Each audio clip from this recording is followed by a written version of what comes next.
Hello and welcome to the MediaCat UK podcast. I'm James Swift, editor of MediaCat UK, and today I'm speaking with Jenny Jones and Sally Weathers, the co-founders of independent comms planning agency Craft Media. Sally and Jenny founded Craft in 2018 after storied careers in large media agencies. As a comms planning agency, Craft doesn't buy and it doesn't make, in the words of its founders, which means it can offer clients unbiased advice. So, given Craft's positioning as a sort of Switzerland of the marketing world, I thought I'd ask Sally and Jenny for their neutral take on a range of industry topics. Sally, Jenny, thank you very much for joining me today. It's a pleasure to be here. Thanks for having us. So, very quickly, for anyone who is not aware, what is comms planning and who buys it? Very good question, because everybody's definition of comms planning is completely different, which doesn't help us sell it in, frankly. I would argue that comms strategy is the process of helping a client understand what the role for communications is in the first place. Where is the audience for growth, and how can communications in the round help you achieve and solve the problem that you're facing?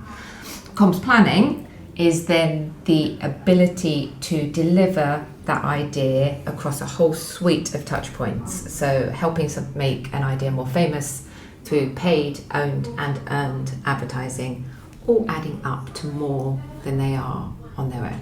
So it's been sort of bastardised over the years by the industry, and comms planning has sort of morphed into media planning, and that's only really one part of it. Paid is only one part of a comms plan. So that's why we have a point of distinction in the market, in that we plan across paid, owned and earned. And so the second part of the question was, who buys it? Oh, well, we work with a lot of people. Which clients?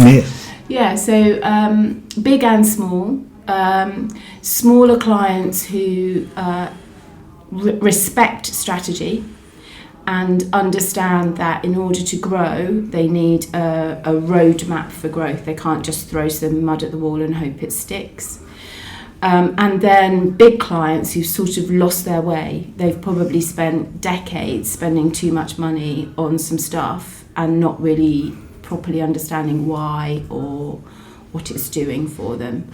So yeah, big and small, really. Just out of curiosity, obviously you've said what comms planning is, but do you have a particular philosophy for how you go about it? I think I've seen you talk about brands needing a body language before. Is that your philosophy? It's part of it. So we are vehemently anti-ultra process planning. So, and one of the things that has happened, as we predicted this year, is that larger agencies have kind of moved their AI chess pieces onto the board. And the net result is that we're seeing sort of middle lane planning, 5 out of 10 plans. And we are absolutely anti that. You know, clients will never grow, they will never reach their ambitions or their potential if they stick to that middle lane. So it's become a really kind of important part of our philosophy. We always plan to for notice, not reach. So again, what can media do to give distinctiveness to that plan? What can we bring to the party aside from creativity? It's amazing how asking that question from the offset, how do I get somebody to notice this, just immediately makes you think about things that aren't advertising. So if you start there, then it enables you to have a broader range of thinking of what the answer is. Well, one of the discussions that we have quite often with clients is that they're spending too much money. They're spending too much money because they're not doing anything different. They're just literally pumping out messages, the same messages time after, in the same channels, in the same way. Usually in the same way as their competitors. So of course they have to spend a load of money because they've got to use their voice in order to get noticed. So actually, if you start to think differently about how you plan, then you can afford to spend less because everything's working so much harder. Does that make you unpopular with some agencies? Not really. I mean, sometimes I suppose, particularly if we go, you don't need to spend £10 million, you can make do on 6. Or actually the answer isn't paid media, it's a really decent PR plan. I think we have been surprised but also delighted by how little animosity there has been from the industry. Like, it's a highly competitive, cutthroat industry, but it's full of really nice people that want to do good work, and actually that has enabled us 8 years down the line to be sitting in this building running a really successful business. It's because of that generosity as well, in that people have been open to including us. We're always additive to a team structure that already exists, and 99% of the time it's been a really positive experience. Who brings you in most of the time, brands or agencies? A combination. So brands will come directly to us, and usually that's a client-to-client referral. But creative agencies will often bring us in as well. So they love our philosophy of making an idea bigger and more famous, rather than shrinking it into 6 seconds or an MPU or something. It's sort of, we work with them to, cluster around an idea and blow it out. I don't know what an MPU is. It's a little square on the internet. Right, thank you. Say what you mean, Sally. Thank you. Yeah, so a combination of those. And then on occasion, we will have media agencies approach us and say, we've got a problem with the client, they want to pitch, they say our strategy isn't strong enough, can we bring you in as the A team, and we'll hold on to the buying. And we've had that arrangement a couple of times, so yeah, a combination. So at the beginning of the year, Little Black Book, which I believe is a publication, I don't know, I don't read other publications, published an interview with you titled, "Could 2025 be the year comms planning is valued?" Has it been? I would say that the year has played out more slowly than we thought at the beginning, for various reasons.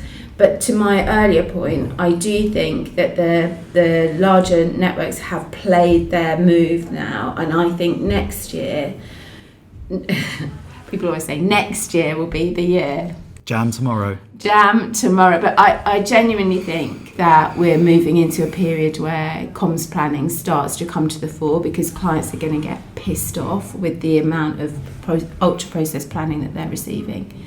So I think Our time is now. Our time is now. And I think we're ready for it as well. Open for business, everybody. Ready and waiting to take your briefs. So, as a neutral party in the media landscape, I wanted to get your take on a few things. First of all, though, on a scale of 1 to 10, 1 being it couldn't have gone worse and 10 being it couldn't have gone better, how would you rate 2025 for the ad industry?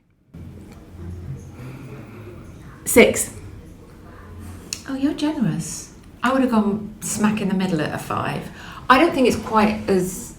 You read some takes and it's like it's all over, it's dead, advertising's finished, AI's going to eat us all.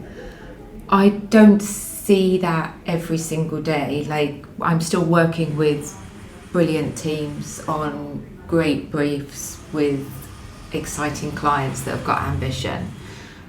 However, I think our confidence and our narrative and our self-belief has definitely been affected this year, and we've lost a bit of our own body language as an industry. I still think it's the best bloody job in the world. Like, it's really, when it's good, it's brilliant. Like, so I think a little bit of our own body language needs to come back, a bit of confidence, a bit of swagger, and a belief in what we do, come hell or high water, frankly, that's why I'd stick it at a 5. We can do better. C+. Come back again next year.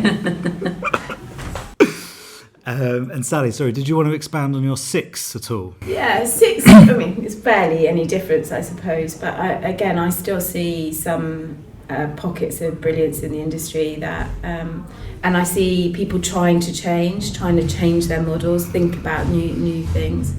We were I had to do a talk at the Who Cares Summit a couple of weeks ago, and I was specifically thinking about comms planning, but it was interesting to see the number of people who are just like, right, we're at an inflection point, what do we need to do to make things better? And the sort of the will of the industry to find new ways to kind of counter some of the bad press that we're getting. Okay, thank you. And using the same scale, how do you think 2026 is going to go? I'm going to say 6 again because I think it's really slow to change. We're so lucky, we're so small and so nimble, we can spin on a sixpence. But the big agencies have really got some hard work to do next year. What do you think? I think, I'll go up from this year. I think the intention is there. Just needs to be exactly what you said, put it into practice. In fact, I'm going to go 7. 7? Somebody needs to champion the possibility, and it's got to go up. So there's been a few big media debates in 2025. So I'd like to ask for your neutral take on which way they go. And first up is YouTube TV? No. Okay. It's not telly. It's not telly. It's audio visual, but it's not the same as telly. It's not. I mean, there's so much research on how telly is way more effective than YouTube. Way more effective. The proximity to quality content, proximity to quality advertisers, all kind of is a part of a brand's body language, and I don't think you get that on YouTube. And this is where the fun happens, because this is where I disagree with her.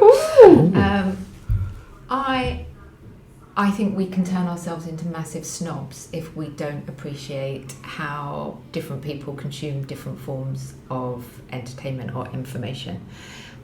Is it telly? No, I think it's a slight, you're going to define telly. All of those things start to come into play.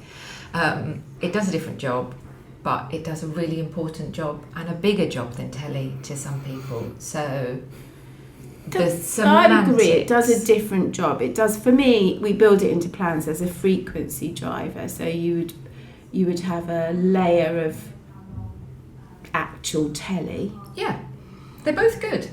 They're both good. The targeting on YouTube is good. We've got a client, one of our smaller clients, who does full jaw replacements.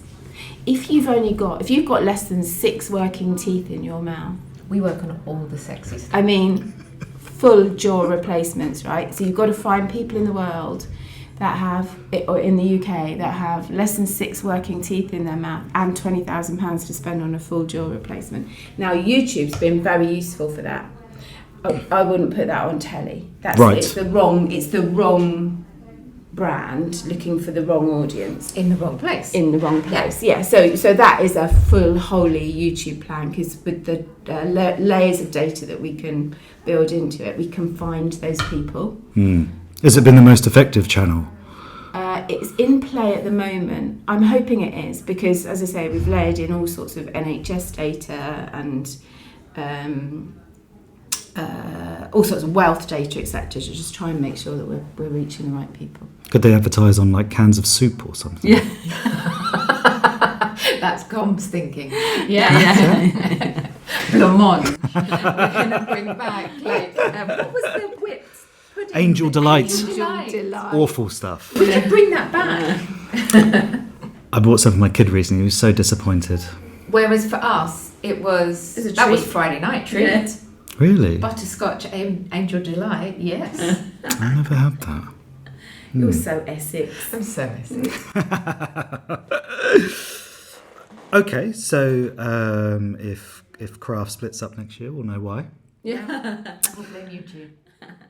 Second media debate, is fragmentation as big of a deal as we've made it out to be in the industry, Or is it a little bit of a red herring, given that we still have megastar singers and people gathering around big sporting events?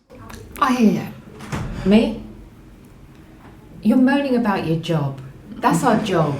The world changes and it continually changes, and it has done from the 1940s all the way through. That's our job, to keep up with the changes. So is it a big deal? It means it's different this year than it was last year, but we'd all be bored if it all stayed the same. Do people's fundamental needs as humans change? Not very fast. That is forever the constant. Marketing science doesn't change. So is it a big deal? It's the job. So deal with it, would be my response. But do you think it has had a big impact on how brands market themselves and grow? For instance, we've had, I think Grace Kite has championed the idea that brands must now grow through lots of little joined up activations as a big top down. Do you see that being the case? Has it fundamentally necessitated a change in how brands appear in media? I think lots of little, she is actually referring to comm strategy. So where my hot take on, has the fragmentation changed the industry? Yeah, it has, because a load of bloody money has been sucked up by two enormous tech companies. And it used to be that we'd spend money with media owners who would input into culture. So I'd give money to ITV and they'd make more teleprograms. I'd spend money on newspapers and they'd hire journalists that would report on the world. Those tech giants don't put back into culture. That money gets taken away and we are all suffering from that. That is my perspective on it. So it has changed the industry. For me, lots of littles is really an articulation of comm strategy, in that there are multiple touch points that we can communicate and speak to an audience. Do they all have to be little is the thing that I think I have a problem with that. I think there's still a role for universal, big, anthemic sort of pieces of communication, but you should also be thinking about what your phone line is saying when somebody's ringing up, as much as you, customer service, as much as you are about the big cinematic ad. So lots of littles for me is really good connections planning, but they don't have to be little. Lots of little-ers, maybe. Little-ers, more-ers. More-ers. And I love the way that now channels can play a different role in the plan. It used to be that telly, for example, was only ever be the big thing, but actually the fact that we can now we've got sort of micro targeting. We can kind of, it can play a direct response role. It can play lots of different positions on the field, and I quite enjoy that. Same with outdoor. It used to be just big. Now you can build in response. You can show more content. You can do all sorts of things with it, and I love that. I love that. Much like a great football team, players can sort of move into different positions when needed, and that's what I feel is happening with the channels at the moment.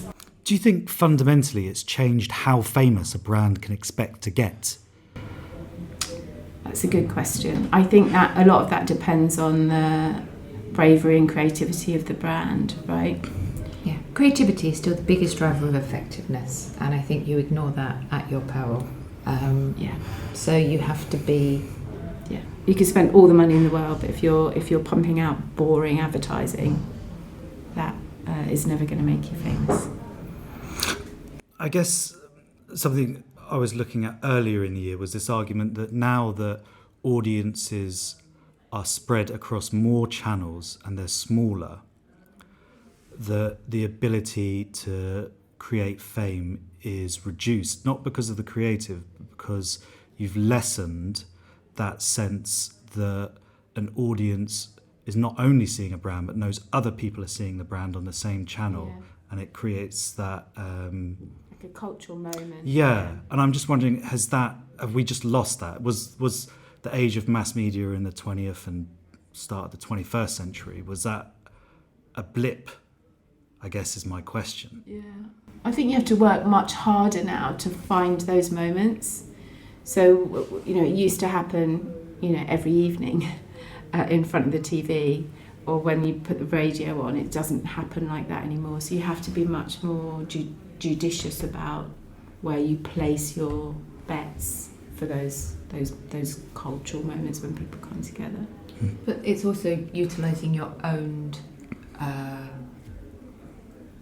backbone of businesses and brands. We had a conversation last week with a client where I pointed out that just their vans that they have that are driving up and down the street is the equivalent of a £34 million media spend every single week. And they were doing nothing with them, but yet expecting paid advertising to be the instigator of all the change. And it was like, actually, that's more money than you'll ever spend. Let's start there with that physical fleet moving around the country and then build paid comms on top. So I think you can. I think it's harder, but there's probably a different way to cut it. Yeah. Okay. So the next question I had was, are brands and agencies getting too excited about influencers? Well, I mean, we use influencers a lot. We are also influenced as individuals by influencers. It's effective.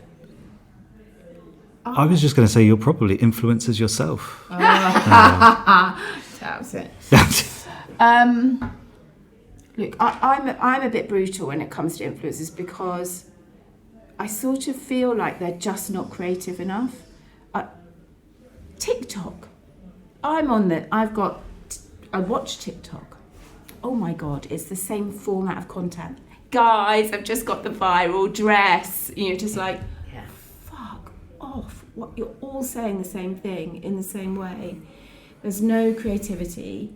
There's nothing interesting. It's just boring. It's the algorithm. They're playing to the algorithm, and the algorithm moves to the middle lane. It's ultra-process planning again. It's so boring, and I mean there are some real sort of standout stars, right, on in that world, but that layer of micro-influencer just need to get better at making more interesting content, and then they could be phenomenal, very powerful. But at the moment, it's just a dirge of the same sort of stuff for me.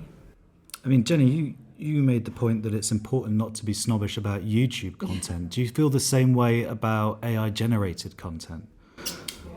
So the strategist in me says that low involvement processing as a form of communication has a role to play in a communications plan. Familiarity, I have seen this brand in and around. And if the way that we can best deliver that cost efficiently is through the use of AI, great. If it then frees up humans to think about the bigger, more complex problems that they can solve with creativity. So I think you're crazy to say it's not important. For a lot of small brands built on the internet, this will be the only way that they can try and scale their business. So they should absolutely lean into it. But it's a layer on a cake that you need to build up rather than, try to make it the only thing. What do you think about, I'm asking questions. Go for it, no. Unilever switching something like 50% of their marketing spend into influence. We've not discussed this. That's a good question. I think it's a bit sad. I think it's a bit sad too. I think it goes back to my point about do better creative work. Be more interesting, plan your campaigns better, and actually then you'd start to see some impact from the media money that you spend. Because what they're doing is saying, media doesn't do anything, but I can see that when an influencer talks about my speed mop. Speed mop? I might have bought one of those. When an influencer talks about my speed mop, I can see lots of people clicking and buying. Yeah. And it's just do better work. Just plan better. Understand how advertising works. So, yeah. It's just it makes me a bit sad that the biggest advertiser on the planet has said that publicly Yeah. But we have a worry that maybe people don't know how advertising works. Well, there is a challenge that we have a generation of clients coming through from performance and don't have the confidence when it comes to taking that leap when it comes to brand. Don't know how to evaluate it, don't know what good looks like, certainly don't know what good planning looks like. So that is a real challenge. You know, there needs to be better education for clients, I think. This new generation that have been in the business 10 or 15 years that absolutely get, you know, they came up through Facebook and Instagram and being able to see results immediately. And now they're probably working in a brand that needs to take a leap into jump the chasm. And they're nervous about that, and they try and evaluate brand in the same way that they do performance. And we always say something will happen when you. It's not always long term, is it? No. I don't think we help ourselves when we go, the effective brand is 6 to It's 12 months 6 away. It's something, if it's well planned, something will happen, you know. But it's there is a challenge with performance specialists going into marketing roles. You talk then about marketers not knowing how advertising works. Do you have a succinct way to explain it that you use, how advertising works? Let's go right back to basics. So right back to, I think your next question was going to be about WPP's report, and you sent it and I read it and went, is this news? Like, that advertising works majoritively to prime people in advance of any decision. It has always worked that way. That's not new news. That's just how advertising works. It is in situations where there is choice and choice is overwhelming. Advertising helps us as consumers make choices quicker and easier. So when I'm standing at an aisle trying to buy toothpaste, I have been primed in the past to not spend 45 minutes on the toothpaste aisle reading the back of boxes to work out which is the best one for me. I go, that is... So that's how advertising works. It works on me as a human by making decisions easier to make, but by priming me, it wasn't an immediate purchase, that decision about toothpaste.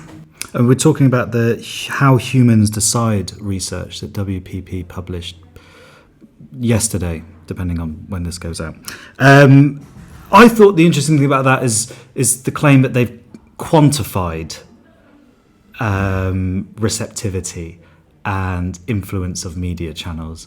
Obviously, they haven't given away that secret sauce, as I think that's something they want to sell to clients. But that's what I thought was the interesting bit. That channels have a different quantifiable way of influencing. But they claim to be able to put a number on it, like in this context, in this product category, this channel has an X% chance of influencing, while this one has a Y% chance. And some of those will be about combinations. I mean, if they have done that and it does have a good predictive ability, is that something new under the sun, or is that still... Sally's whispering no for people who can't hear. It's just no. This is where we get cancelled. Do we need a black box to tell? I don't like. Do we need that? How much did they spend on that? That's not information they provided. And all that effort and people that went in to make the machine. And again, it's ultra process planning in that it will take you to the thing that's always worked. So based on historic data. So it's all based on what was done in the past. But to our earlier point, everything's changing. The media marketplace is changing. How we are consuming content is changing. Other factors are changing. And it can't take that into account. It can't take all of those factors into account. So it will just move it to the middle lane, and it will be, we say it's not wrong, it's not particularly right. Or interesting. Yeah. Thank you. Other issue, I have to scratch that question off my list now. I've done that one. Is principle-based media buying fair enough given that agency services are undervalued, or is it a pernicious practice? Well, so I would say if clients know about it, if agencies are open with the level of margin that they're making, then it's perfectly fine. The issue is that clients often don't know that the media that they're being recommended is part of a principle-based buy. So, and this has sort of been around for decades. You know, I remember working in a media agency, and whatever brief came in, the trading director would say, could the answer be a partnership with the Daily Express?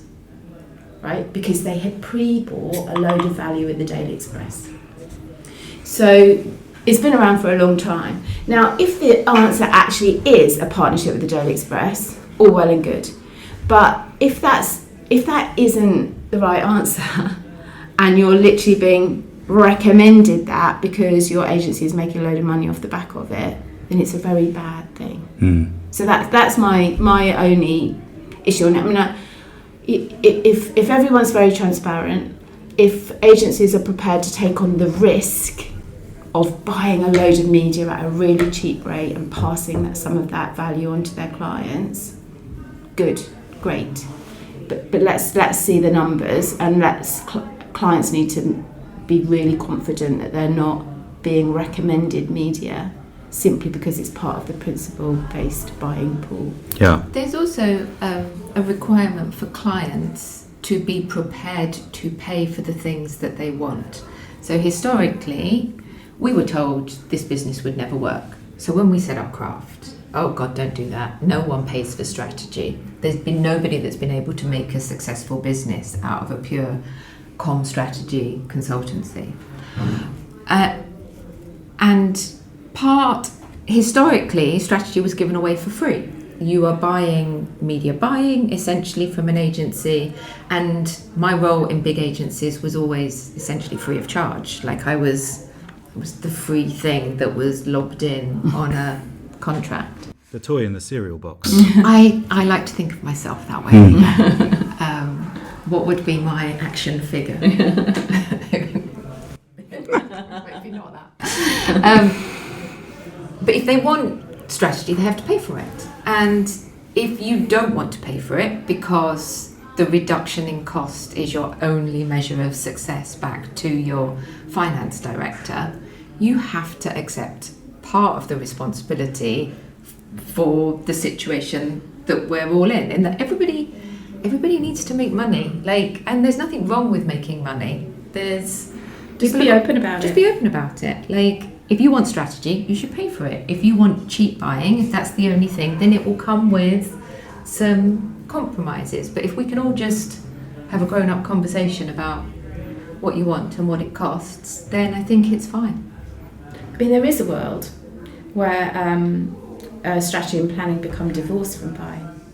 So, there is a world where actually media agencies become commodity buying points, and strategy and planning sits completely separately. So to Jen's point, if clients will pay for strategy and planning, they know in advance what media they want to buy, and then they will go to the buying points who give them the best value on exactly what they want, rather than having those two things combined.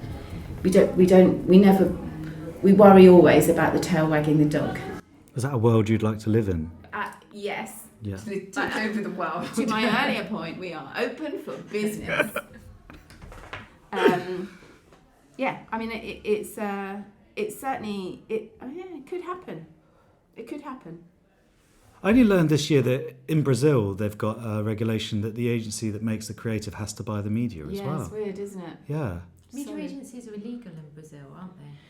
Or Outlaws. Yeah, outlaws. It's forbidden. Yeah.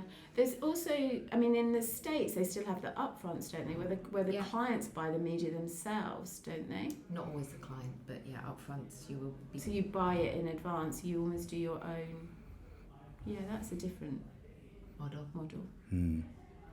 Anyway, anywho. Digression. Do you have an opinion on agentic shopping? Are people going to shop agentically? I don't know why I said it like that.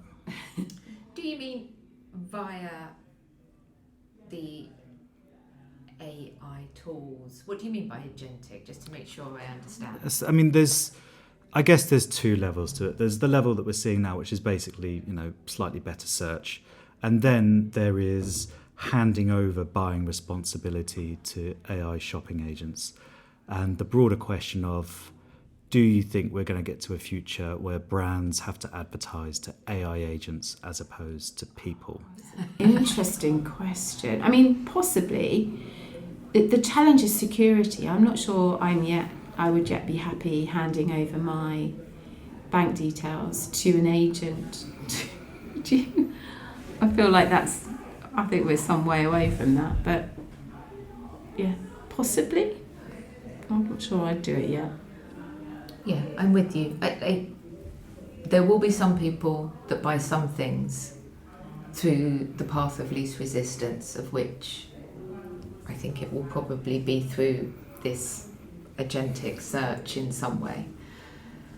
But there'll be other things that I won't buy through that. Although there was a point that I remember, I'm old enough to remember mobile phones, and there was an article that was nobody will buy a diamond on their mobile phone. Yeah. And I can remember there was a moment that somebody did purchase or really bought a car through their mobile phone, yeah. And so therefore the narrative flipped. As soon as one person does it and demonstrates that it is a better way of purchasing and shopping, I'm sure, but to the earlier point, things change. Like, we need to be prepared and willing to try and understand that change and fit it in.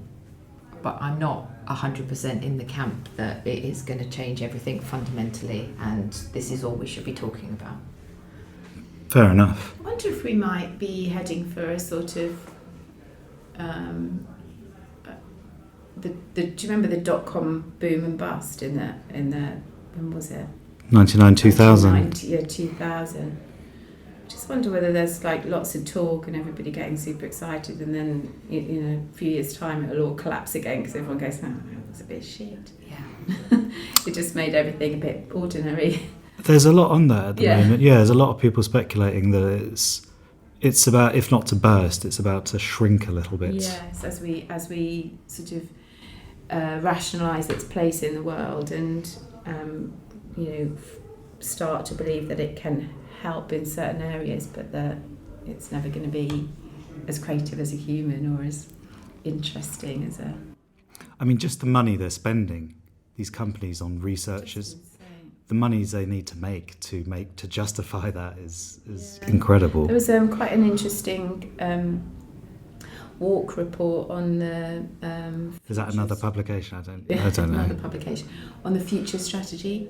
Yeah. It made really grim reading because you've got really brilliant strategists on both sides of the fence, just feeling bereft that their skills are being sucked into AI fundamentally. What's my role in an agency if I'm asked to do things at the speed of light? I'm forced to plan a certain way. Feels like, I feel really sad for that. Okay. I can't remember my point. It's okay, I'll try and lift the mood with another question. Just wanging on. It's all got a bit depressing. I feel very sad about it. What's the most interesting or innovative bit of comms media planning you've seen this year, neutrally speaking? I wrote a list. Did you? Because I think there's actually, to my earlier point in the all doom and gloom, but actually I think there's some really good stuff that's going on out there. So did you see the sumo wrestling last week in London? I didn't, but I was aware that they were here? That the exhibition was on. And did you see that across multiple different touch points of sumo wrestlers cycling on bicycles through London? Yes. And did you see the winner of the sumo wrestling receive a ginormous Kikkoman soy sauce trophy to take away? No, I didn't see that one. Oh, it's brilliant.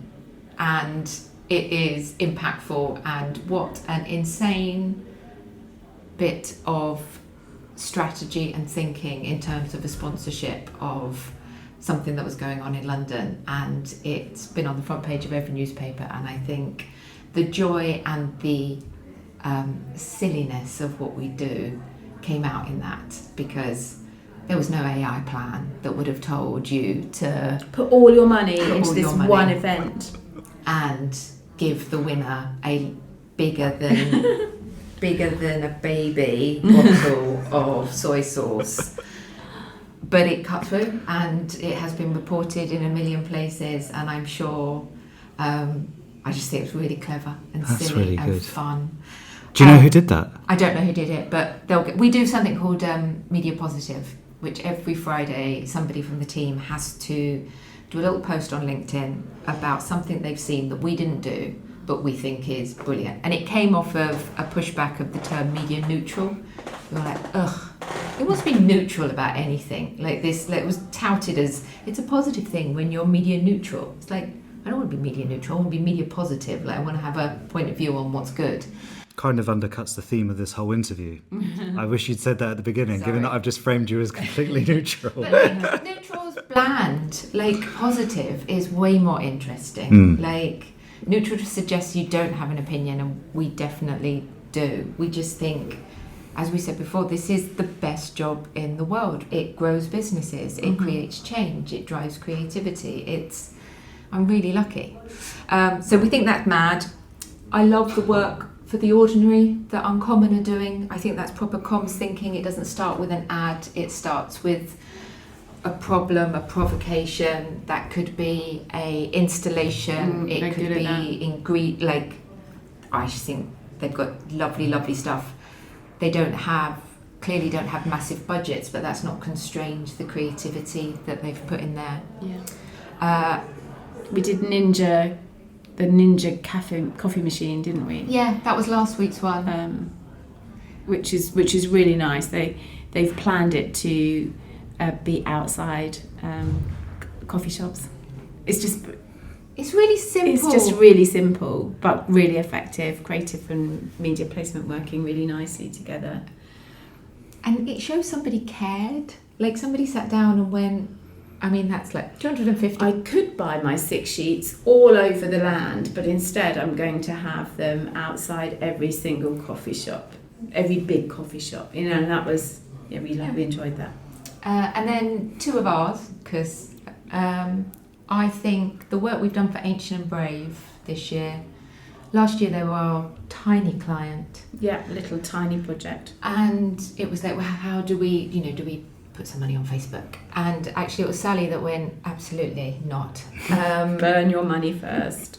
Instead, go and do a deal with Davina, because we think having an endorsement deal with somebody of influence in that way, and the conversation she's driving around menopause and taking supplements for your health will have a much bigger impact. She was a customer anyway. This would be Davina McCall, Yes, I sorry. assume. She's a customer. There's only one anyway, Davina. You might be right, I can't think of a single other one. No. So they did that, didn't they? Yeah. And this year they've come back. Davina, we have the Davina effect every time a spot goes out. They're incorporated into her podcast. It's just a really effective bit of work, and it's multi-market now as well. Nice. And then my last one is we work with the National Literacy Trust. Next year is the year of reading, and we're working with them and Fold 7, who've done really great bit of creative, and next year we're just trying to get the focus is on teenage boys in particular don't read, and trying to get parents of small children to read.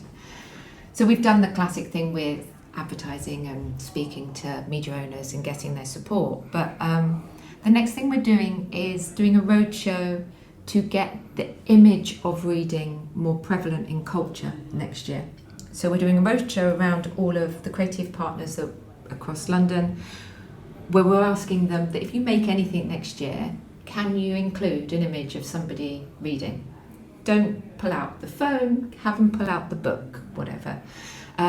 Same with TV partners. We're going in and saying, let's just get more people on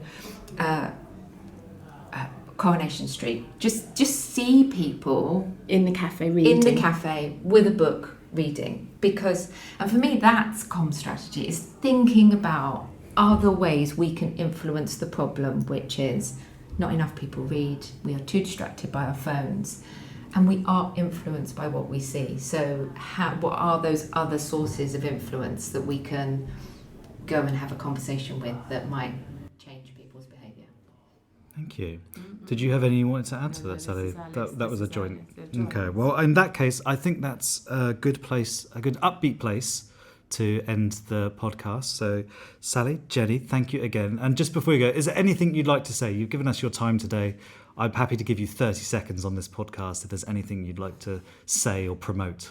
Open for business. Open for business. Open for business. Simple, brilliant. Thank you very much. Thank you. Thank you.